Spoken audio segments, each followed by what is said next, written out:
한번 인사하겠습니다. 앞뒤 좌우로 계신 성도님께 인사합니다. 사랑하고 축복합니다. 인사합시다.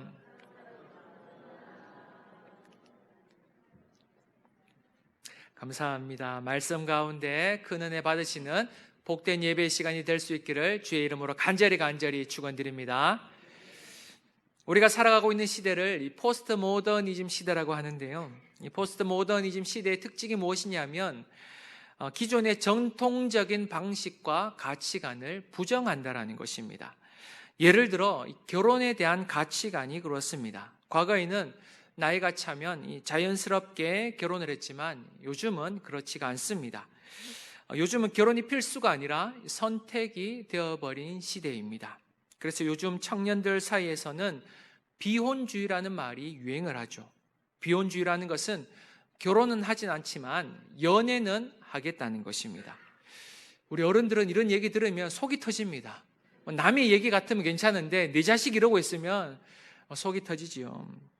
그런데 왜 청년들이 이 비혼주의를 선호하는 이유가 무엇이냐면 그들이 추구하는 가치관이 달라졌기 때문입니다. 과거에는 가문을 굉장히 중요하게 여기는 시대였습니다. 나의 행복보다는 가문의 명예가 중요했던 시기가 있었습니다. 그래서 때로는 가문의 영광을 위해서 내가 원치 않은 결혼을 해야만 했던 경우도 있었다라는 것이죠. 그러나 오늘날에는 이런 전통적인 가치관이 완전히 사라지게 되었습니다. 지금은 가문의 명예보다 더 중요한 것이 무엇입니까? 나의 행복이 더 중요한 거예요. 개인의 행복이 더 중요한 것입니다. 그래서 결혼이라는 것도 개인의 행복을 위해서 할 수도 있고 하지 않을 수도 있다라는 것입니다. 개인의 비전, 자아실현, 행복을 위해서는 결혼을 하지 않아도 괜찮다는 것입니다. 그럴 수 있다라는 거예요. 그래서 비혼주의라는 말이 나오기도 하는 것입니다. 이것이 바로 세상적인 가치관입니다. 그러나 우리 그리스도인들은 세상적인 가치관이 아닌 성경적인 가치관을 가지고 있어야만 합니다. 성경적인 가치관이란 남녀가 만나서 반드시 결혼을 해야 한다는 그런 단순한 원리를 이야기하는 것이 아니라 바로 하나님과 우리의 관계성을 나타내는 것이 바로 결혼이라는 거예요. 하나님과 우리의 관계성을 드러내는 것이, 잘 드러내는 관계가 바로 결혼이라는 것입니다.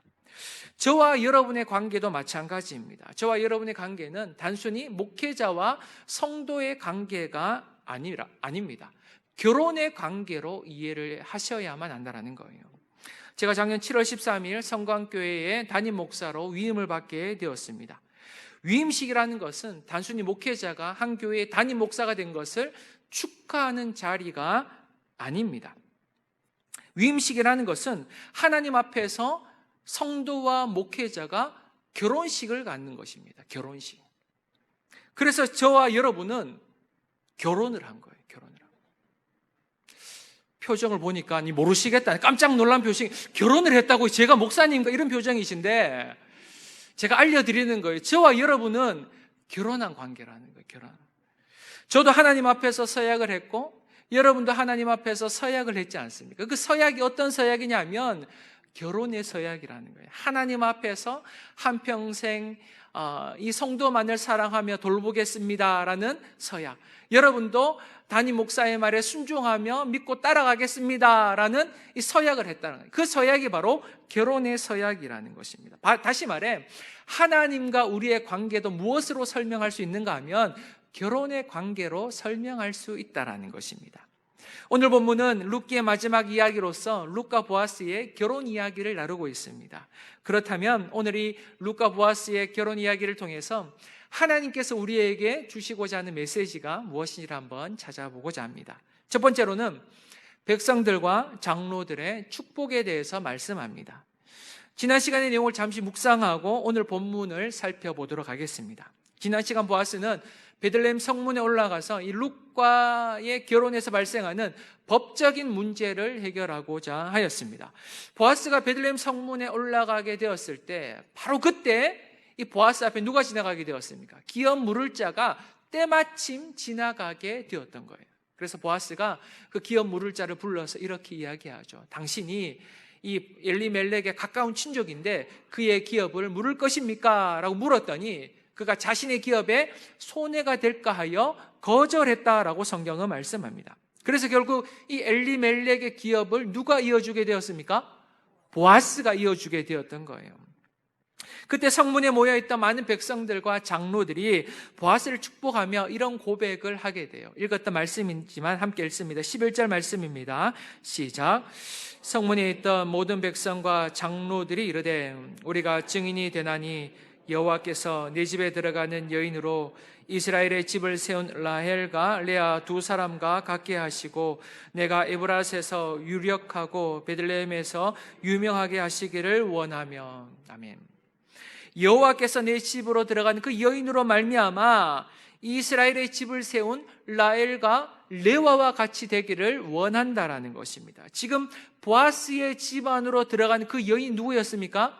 룻이었습니다. 룻을 통해서 이 보아스의 집안이 일어나기를 원한다라는 거예요. 그런데 여기서 중요한 것은 여러분, 라헬과 레아가 무엇을 세웠다라고 말씀하고 있습니까?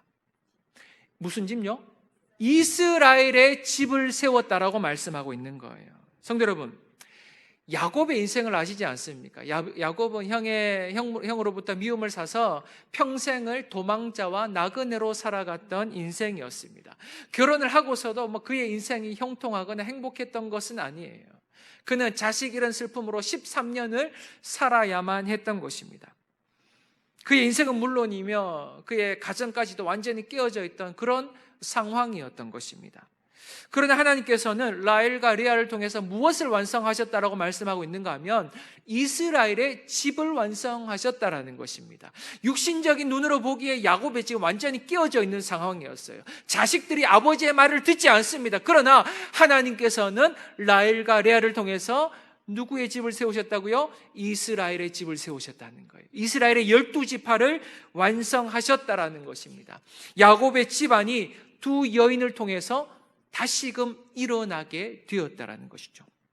지금 여러분 장로들의 고백을 보시면 라헬과 레아를 통해 이스라엘의 집이 완성되었던 것처럼 룻을 통해서도 그런 회복의 역사가 일어나기를 원한다라는 것입니다. 그렇다면 지금 여기에서는 누구의 집안이 회복되기를 원한다라는 거예요? 보아스의 집안입니까? 물론 1차적으로는 보아스의 집안이 룻을 통해서 복을 받기를 원한다, 그런 의미가 맞아요. 그러나 여기서 진짜 복을 누리게 되는 가정은 보아스의 집이 아니라 누구의 집입니까? 엘리멜렉의 집안이었던 거예요. 나오미의 집안이 룻을 통해서, 이 룻과 보아스의 결혼을 통해서 복을 받게 되었다라는 것입니다. 성도 여러분, 지금 나오미의 가정은 폭삭망한 가정이었어요. 폭삭망한 가정. 그 가정이 망했다는 것은 양식이 없었기 때문도 아닙니다, 여러분. 돈이 없었기 때문도 아니에요. 땅이 없었기 때문도 아닙니다. 그 가정의 폭삭 망했다는 것은 소망이 없었기 때문이에요. 소망. 살아갈 소망이 없었기 때문에 그 가정은 망한 인생으로 살아갈 수밖에 없었다라는 것입니다. 지금 나오미의 집안에는 모든 남자들이 죽게 되어서 아무런 소망함이 생겨나지 않는 상황이었어요. 아무런 소망이 없는 상황. 그런데 그런 가정에 소망이 생겨나게 된 거예요. 누구를 통해서 그 가정에 소망이 생겨나게 되었습니까? 보아스를 통해서. 아무 소망이 없었던, 완전히 무너져 있던 그 가정 속에 보아스를 통해서 작은 희망의 씨앗이 생겨나게 되었던 것입니다. 룻과 보아스의 결혼을 통해서 가정의 회복의 역사가 일어나게 되었다라는 것입니다. 그러나 이것은 단순히 룻과 보아스가 결혼을 했기 때문이 아닙니다. 룻과 보아스의 결혼 속에서 누가 역사하셨기 때문입니까? 하나님께서 역사하셨기 때문인 줄을 믿습니다. 여러분 13절 말씀인데요, 다 함께 한번 읽어보도록 할까요? 시작. 이에 보아스가 룻을 맞이하여 아내로 삼고 그에게 들어갔더니 여호와께서 그에게 임신하게 하심으로 그가 아들을 낳은지라. 아멘. 룻이 임신하게 된 것은 보아스의 열심 때문이 아니라 누가 역사하셨기 때문입니까? 하나님께서 역사하셨기 때문이라는 거예요. 지금 이 모든 것은 하나님의 은혜이자 하나님의 역사라는 것입니다. 제가 룻기를 시작하면서 하나님의 역사는 두 가지 방법으로 나타난다라고 말씀드렸습니다. 첫 번째로는 하나님의 직접적인 간섭이라고 말씀드렸어요. 하나님께서 우리의 인생의 전면에 나타나셔서 우리의 인생에 막 기적을 베풀어 주시는 거예요. 그것이 바로 하나님의 직접적인 간섭입니다. 그리고 두 번째 방법은 바로 간접적인 방법이에요. 하나님께서는 우리의 인생의 전면에 나타나는 것이 아니라 우리의 인생의 배후에 계시면서 하나님께서 우리의 인생을 이끌어 가신다는 것. 그것이 바로 하나님의 간접적인 간섭이라는 것입니다. 그런데 여러분, 우리가 묵상하고 있는 룻기를 보시면 하나님의 직접적인 간섭은 단 두 곳에 불과해요. 단 두 곳. 첫 번째 간섭은, 직접적인 간섭은 언제 일어났는가 하면 룻기 1장 6절을 보시면 여호와께서 자기 백성을 돌보시사 그들에게 무엇을 주셨다고 말씀합니까? 양식을 주셨다고 말씀하는 거예요. 하나님께서 직접 그들의 민족 가운데, 이스라엘 민족 가운데 양식을 주셨다는 것입니다. 그런데 그 이유로는 하나님께서 나타나 역사하셨다라는 내용이 단 한 번도 기록되고 있지 않다라는 거예요. 언제까지요? 오늘 읽었던 4장까지.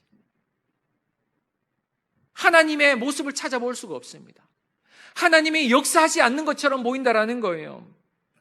하나님은 보이지 않고 누가 무엇만 보입니까? 인간의 노력만 보이는 거예요. 나오미와 룻과 보아스가 얼마나 열심히 쫓아다녔는지 모릅니다. 보아스가 룻과의 결혼을 위해서, 또한 룻은 이 보아스의 결혼을 위해서 시어머니 그 위험한 그 계획에도 도전했던 자가 룻이었어요. 그래서 여러분, 이 룻기를 읽다 보면 이 모든 것들이 그들의 노력처럼 보이기도 하는 거예요. 노력의 결과인 것처럼 보인다는 것입니다. 그들이 수고했기 때문에, 그들이 노력했기 때문에 이런 축복을 누리게 되었다는 것입니다. 그러나 이들이 이러한 축복을 누릴 수 있었던 이유는 그들의 노력 때문이 아니라, 수고 때문이 아니라 바로 하나님의 역사 때문이라는 것을 믿으시기 바랍니다. 하나님께서 간섭하셨다라는 거예요. 오늘 본문 4장 13절에서는 분명하게 말씀하고 있습니다. 여호와께서 그에게 임신하게 하심으로 그가 아들을 낳은지라. 아멘. 하나님께서 룻에게 임신하게 하셨고 그에게 아들을 주셨다는 거예요. 하나님께서 그의 인생과 가정을 돌보셨고 그의 가정을 회복시켜 주신 것입니다. 시편 127편 1절에 이런 말씀이 있어요. 함께 돌아갑니다. 시작. 세우는 자의 수고가 헛되며 여호와께서 성을 지키지 아니하시면 파수꾼의 깨어있음이 헛되도다. 아멘. 하나님께서 집을 세우시지 아니하시면 세우는 자의 수고가 헛되다는 거예요. 우리가 아무리 수고하고 아무리 노력해도 하나님께서 우리의 집을 세우지 않으면 그 수고와 노력이 헛되다는 것입니다. 헛되다는 것입니다. 결국 우리의 인생과 우리의 가정과 우리의 가문을 일으켜 세우시는 분은 오직 주님밖에 없음을 믿으시기 바랍니다. 내가 우리의 가정을 이렇게 세울 수 있는 게 아니고 내가 나의 인생을 역전시킬 수 있는 게 아니라는 거예요. 우리의 무너진 가정 누가 역전시킵니까? 오직 주님밖에 없음을 믿으시기 바랍니다. 하나님께서 손을 대셔야 역사가 일어나는 것이지, 하나님께서 손 대시지 않으시면 아무리 우리가 노력한들 어떠한 변화, 어떠한 역사, 어떠한 기적도 일어나지 않는다라는 거예요. 지금도 우리 하나님께서는 우리의 인생의 배후에서 열심으로 일하고 계심을 믿으시기 바랍니다. 이것이 바로 룻기의 핵심이에요.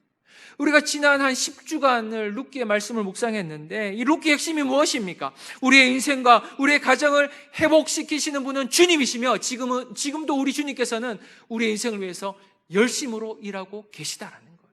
쉬지 않고 일하고 계시다는 거예요. 그런데 우리의 인생 이러한 하나님의 역사가 일어나기 위해서는 중요한 조건이 하나가 있습니다. 그것은 바로 룻이 보아스와의 결혼을 통해서 그의 인생이 역전되었던 것처럼 우리의 인생 역시 하나님과의 결혼을 통해 역전될 수 있다는 거예요. 하나님과의 결혼. 서론에서 말씀드렸지만 성경은 하나님과 우리의 관계를 결혼의 관계로 설명합니다. 부부 관계라는 거예요. 성경은 우리 그리스도인들을 그분의 거룩한 신부라고 표현하고 있습니다. 그런데 문제는 무엇입니까? 우리 그리스도인들은 하나님의 거룩한 신부임에도 불구하고 그 늘 예수님의 사랑을 거절하며 살아가고 있다는 거예요.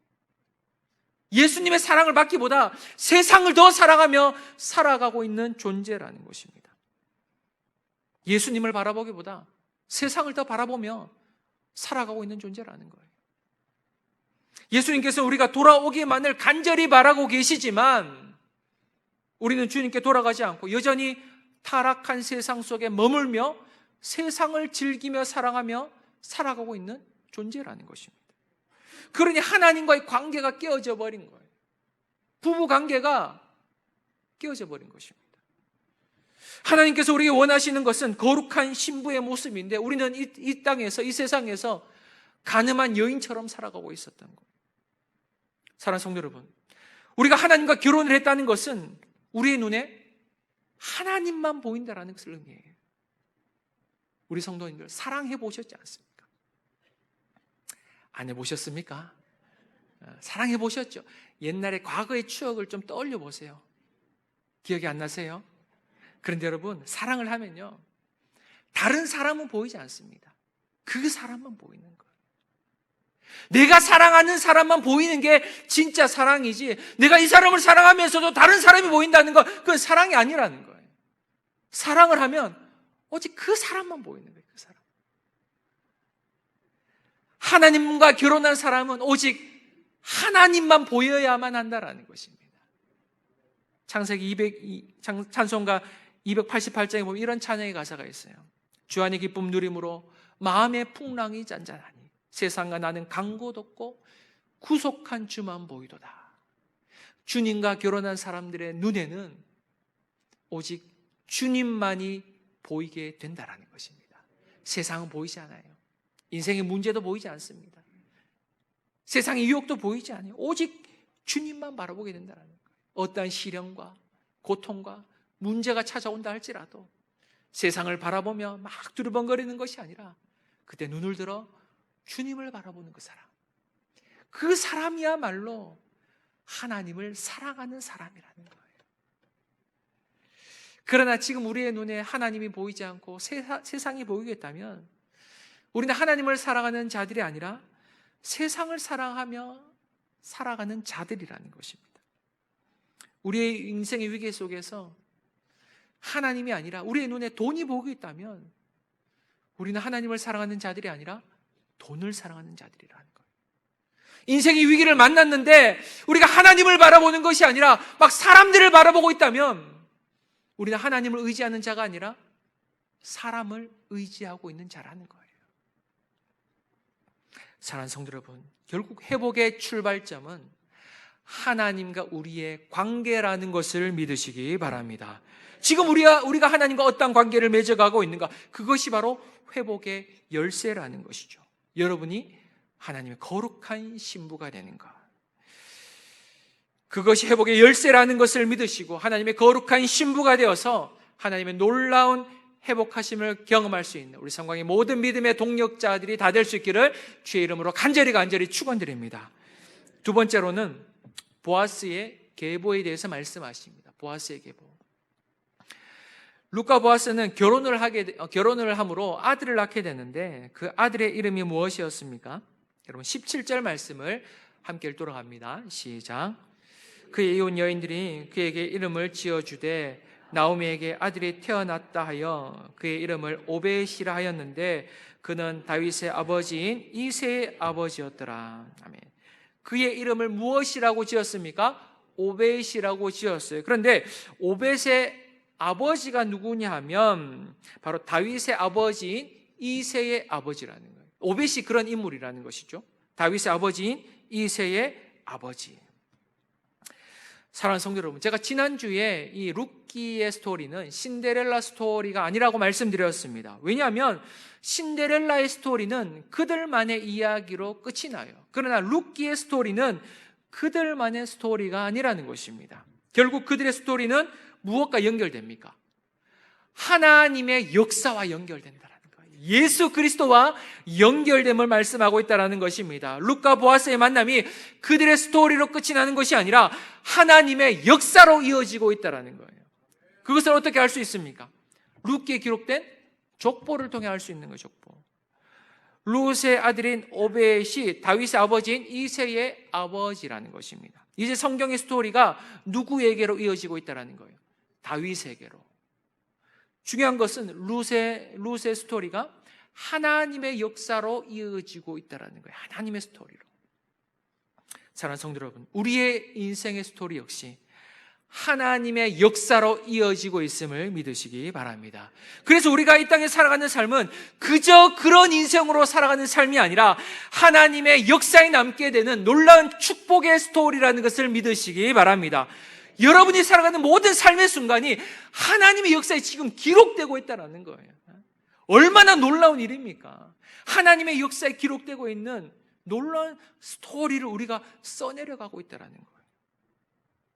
그런데 여러분, 오늘 본문에서 보아스의 족보를 보시면 특이한 점이 하나가 있어요. 그것은 보아스의 계보, 족보가 누구로부터 시작하고 있다는 것입니까? 베레스로부터 시작하고 있다는 거예요. 여러분, 18절을 보시면 이렇게 시작합니다. 베레스의 계보는 이러하니, 이렇게 나와 있어요. 베레스.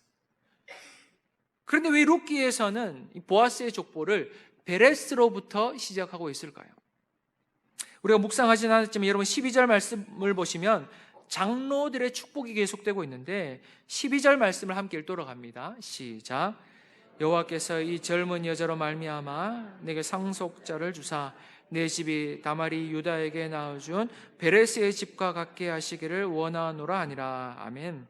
지금 장로들은 룻을 통해서 보아스의 집이 누구의 집과 같이 되기를 원한다고 고백하고 있는가 하면 다말이 유다에게서 낳아준 베레스의 집과 같이 되기를 원한다라는 거예요. 베레스의 집.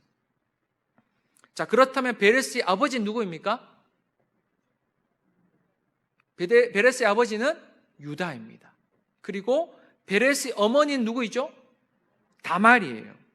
그런데 사실 유다와 다말은 부부 관계가 아니에요. 다말은 유다의 첫째 며느리였습니다. 다말의 시아버지가 유다였던 거예요. 그런데 유다의 첫째 아들이 후사가 없이 죽게 되자 당시 계대 결혼법에 의하면 둘째 아들이 그 형수의 아내를 취해서 형의 후사를 낳아 주어야만 했던 거예요. 그런데 둘째가 생각하니까 그러기 싫은 거예요. 내가 왜 형의 후사를 낳아줘야 돼? 그러면서 의도적으로 형의 후사를 낳아주지 않기로 했던 거예요. 결국 둘째도 죽게 됩니다. 첫째와 둘째가 죽게 된 이유가 무엇이냐면 그들의 행동이 너무 악했기 때문에 하나님께서 그들을 죽이셨다라고 성경은 말씀하고 있습니다. 그런데 여러분, 유다의 입장에서는 두 아들의 죽음이 그들의 그 아들들의 죄악 때문이 아니라 누구 때문인 것처럼 보인다는 거예요. 다말 때문인 것처럼 보인 거예요. 다말 때문에 내 첫째 아들도 죽었고 다말 때문에 내 둘째 아들도 죽었다, 이렇게 생각이 들었던 것입니다. 그래서 여러분, 이 유다에게는 셋째 아들이 있었는데 셋째 아들을 죽이기가 싫었던 거예요. 그래서 다말에게 이렇게 얘기합니다. 우리 셋째 아들이 너무 어리니까 그가 장성할 때까지 너는 친정 아버지의 집에 돌아가 있거라, 이렇게 이야기를 했던 거예요. 집으로 돌려보냈던 거예요. 어떻게 보면 쫓겨나게 되었던 거예요. 다말의 입장에서는 굉장히 억울한 상황이었어요. 하지만 다말은 그 순간에도 포기하지 않고 몸을 파는 여자로 변장을 해서 자신의 시아버지인 유다를 찾아가 그와 관계를 맺게 돼요. 그 당시 유다는 아내의 죽음으로 인해서 굉장히 깊은 슬픔에 빠져 있게 되었는데 그러한 상황 속에서 몸을 파는 여자와 하룻밤을 지내게 되었던 것입니다. 결국 다말은 유다의 아들을 임신하게 되었고 그 아들이 바로 베레스였다는 거예요. 베레스. 이 스토리가 이해가 되십니까? 여러분, 이 유다와 다말의 스토리는 창세기 38장에 기록되어 있는데 이 내용은 사실 도덕적이지도 않고요, 성경적이지도 않아 보입니다. 이 막장 드라마가 이런 막장 드라마가 또 어디 있어요? 그래서 이 창세기 38장은 사실 목회자도 별로 설교하고 싶지 않은 본문이기도 해요. 그런데 성경은요, 다말의 행동을 비난하고 있지 않다라는 거예요. 오히려 성경은 다말의 행동에 대해서 옳은 행동이었다, 이렇게 표현합니다. 옳은 행동이었다. 왜냐하면 다말의 적극적인 행동으로 해서 하나님의 언약의 계보가 이어졌기 때문이라는 거예요. 지금 여러분, 유다의 아들들의 죄악과 유다의 실수로 인해서 하나님의 언약의 계보가 끊어질 뻔한 상황이었어요. 예수님께서는 유다의 그 후손으로 태어나면 했는데 그 언약의 계보가 끊어지게 되는 상황이 처해 있었다는 거예요. 그런데 그러한 상황 속에서 다말의 적극적인 행동으로 인해서 하나님의 언약의 계보가 이어지게 되었다는 것이죠. 그런 의미에서 다말과 룻은 굉장히 닮아 있었다는 거예요. 그들은 다 이방인이었습니다. 그리고 그들은 다 과부였어요. 아무런 소망 없이 살아갔던 인생이었습니다. 그들의 인생은 기다림의 연속이었어요. 희망이 보이지 않는 기다림의 연속. 그런데 그러한 연약하고 불쌍한 여인들에게 놀라운 역사가 일어나게 됩니다. 바로 예수님의 족보에 올라가는 특권을 누리게 되었다는 거예요. 그러나 오늘 본문에서는 그 여인들의 이름이 기록되어 있지는 않습니다. 왜냐하면 이 당시 고대 사회는 남성 중심의 사회였기 때문에 여인들의 이름을 족보에 넣지 않았다는 거예요. 그런데 여러분 마태복음에 보시면 놀랍게도 여인들의 이름이 기록되어 있어요. 4명이나 기록되어 있습니다. 그 4명이 누구이냐? 바로 다말과 라합과 룻과 바세바입니다. 바세바. 그들은 굉장히 파란만장한 인생을 살아왔던 여인들이었어요. 세상 속에서는 자랑할 것이 하나도 없는 인생이었습니다. 오히려 세상 속에서는 남부끄러운 인생을 살아왔던 인생이었어요. 그러나 중요한 것은 우리가 어떠한 인생을 살아왔는가, 어떠한 가정에서 살아왔는가가 아니라 우리가 어떠한 인생을 살아왔건 간에 우리의 인생이 예수님을 만나고 하나님을 만나게 되면 우리의 인생이 역전됨을 믿으시기 바랍니다. 여러분의 가정에서 소망이 있음을 믿으시기 바랍니다. 별 볼 일 없는 가정은 하나도 없다라는 거예요. 별 볼 일 없는 인생은 한 인생도 없다라는 것입니다. 왜냐하면 예수님께서 우리의 인생과 우리의 가정 가운데 소망이 되어주시기 때문인 줄을 믿습니다. 예수님께서 우리의 소망이 되어주시기 때문에 별 볼 일 없는 인생에 아무도 없다라는 것이죠. 룻이 보아스를 만나 그의 인생이 역전되었던 것처럼 여러분도 예수님을 만남으로, 무엇보다 그분의 거룩한 신부로서 주님을 맞이함으로 주님의 회복하심과 주님의 역전과 주님의 기적을 경험할 수 있는 우리 성강의 모든 성도들이 다 될 수 있기를 주의 이름으로 간절히 축원드립니다.